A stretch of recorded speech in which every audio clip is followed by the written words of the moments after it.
Hey guys, welcome back to another video. Today I'm going to talk about, do people sugarcoat the Philippines on how great it really is, especially us vloggers?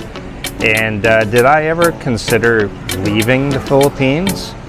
Stick around, we're going to discuss it.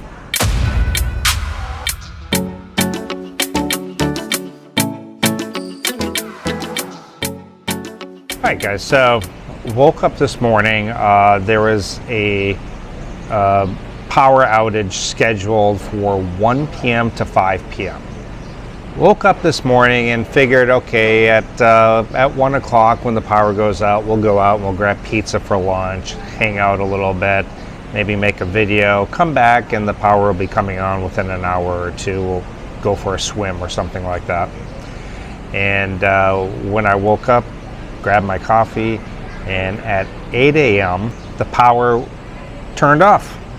Not according to the schedule, and it's been off since, and it is now 11:30 a.m. So now I don't know if it's going to be all day or half the day. I'm going to assume it's going to be for all the day.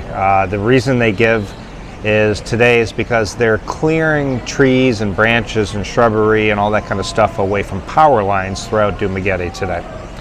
So went out and had breakfast, and now we're here at the coffee shop having a coffee, and well, you know, decided to make a video and discuss this. Now, when I decided to move out to the Philippines, some of you already know some of this story.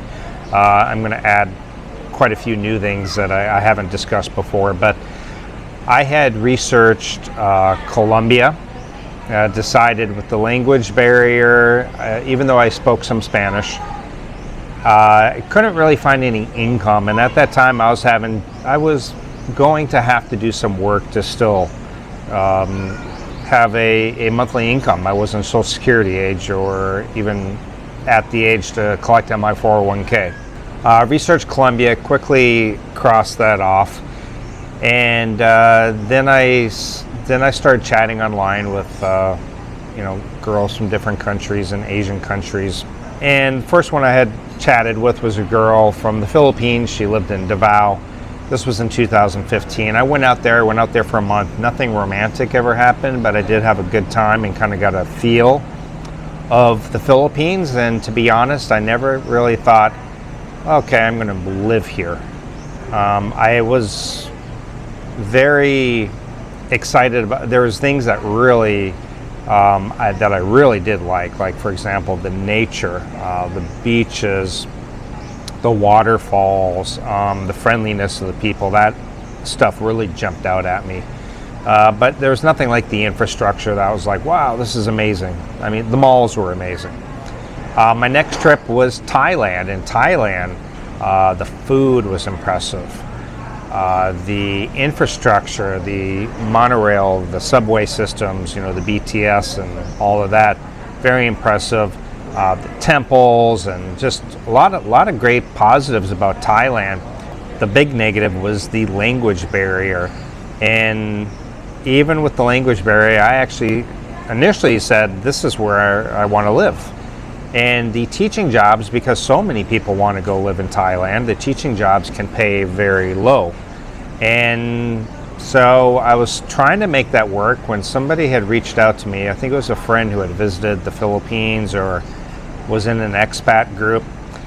And he had said, hey, I saw a job advertisement for a job in Cebu. And again, I've told this story, but I applied, and about 3 Skype interviews later, I was living and working in Cebu.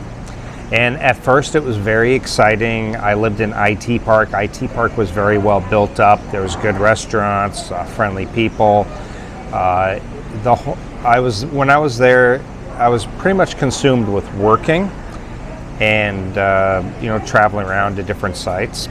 And so I ended up liking it a lot, but I really wasn't totally experiencing the real Philippines at that point. So I was pretty consumed with just working and stuff, and at the point where I got to about the 2-year mark, a little over 2 years, I was starting to get frustrated with different things, with infrastructure, the way things worked, some failed dating with different Filipinas, and just asking me for money or things like that. It just seemed to be geared towards everything money, money, money.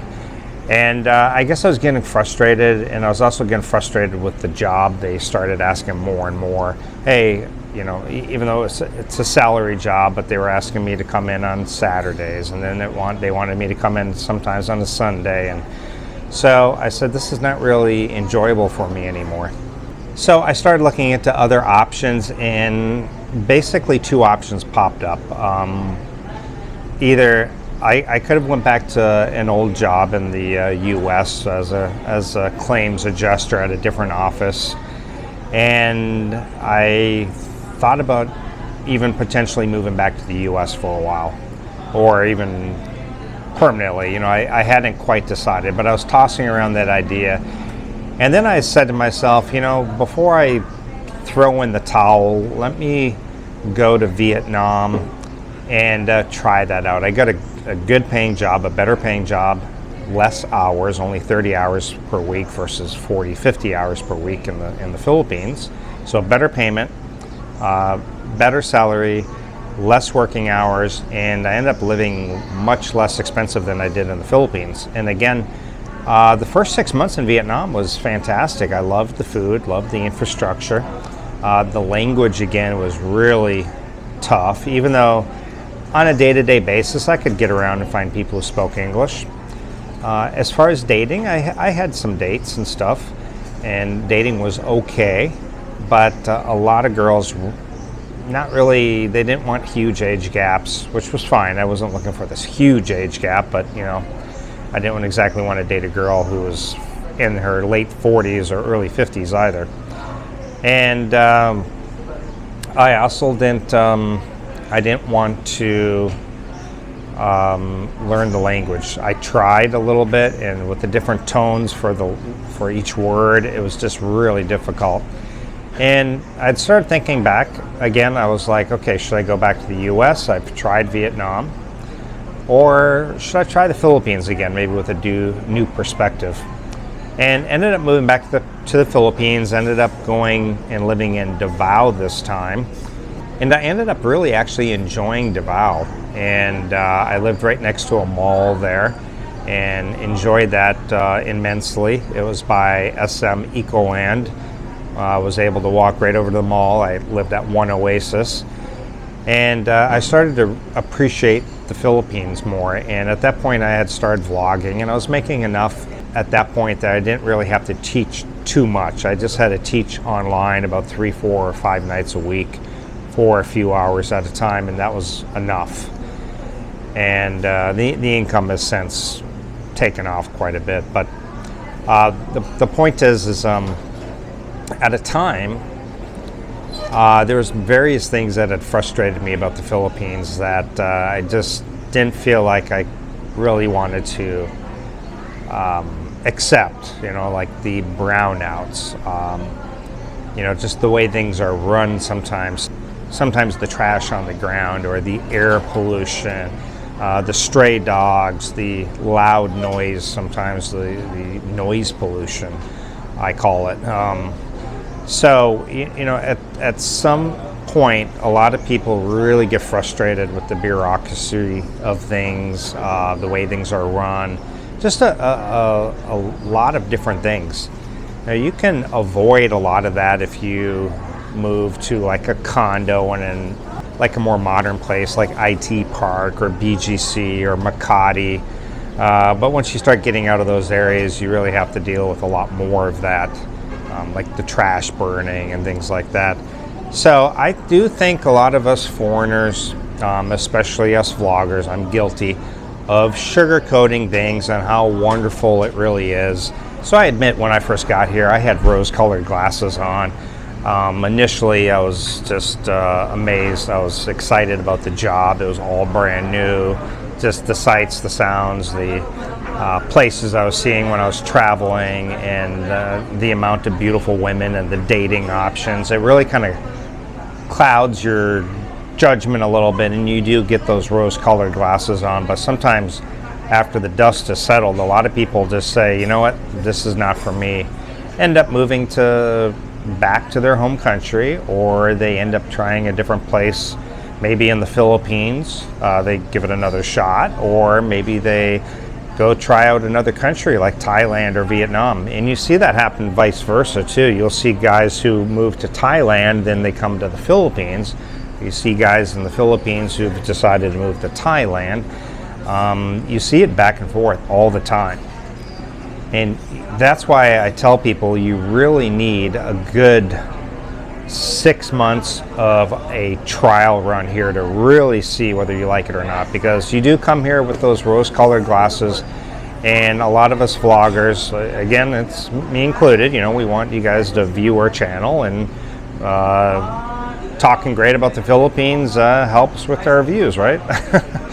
And I enjoy the Philippines, so don't get me wrong. It's not like I don't like the Philippines. I do.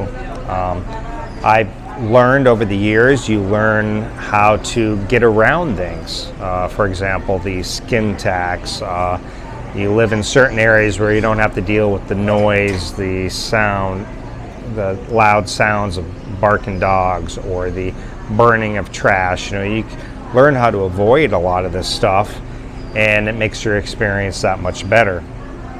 But there was a time that I did get up to here and had either had a fork in the road. I was either going to go back to the US or I was going to go try another country, and ended up going to Vietnam. And then I kind of had a fresh perspective on, and I appreciated a lot of things in the Philippines that I had missed, like the English, the dating, the friendliness, a lot of the nature. Vietnam's got a lot of great nature too, and also initially Philippines, even though I had visited, my first country in Asia was the Philippines, second Thailand. Actually, Thailand was actually my main focus of where I was going to live initially. So again, do a good trial run. Listen to us vloggers for a lot of good information, but also realize that sometimes we do sugarcoat things, and it's not a one-size-fits-all. The Philippines may not be for you. And when you first get here, you probably are going to have those rose-colored glasses on, especially if you're dating or meeting girls here. You do need a good 6 months and to really open your eyes and see whether this is for you or whether it's not. It ended up being for me, but it took a little time and it took a little effort to kind of figure things out, how the country runs and where I need to be and how things work. And you know, you get used to it and you figure things out, and things are for the better. Today, with the power outage, it was a little bit frustrating this morning, especially when it was scheduled at 1 p.m. and it went off at 8 a.m.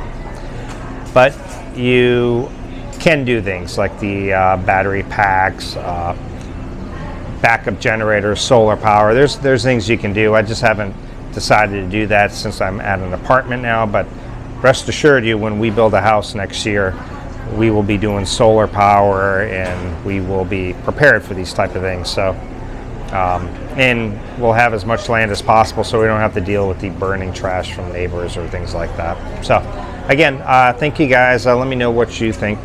Comments, questions, all that jazz. Comment down below.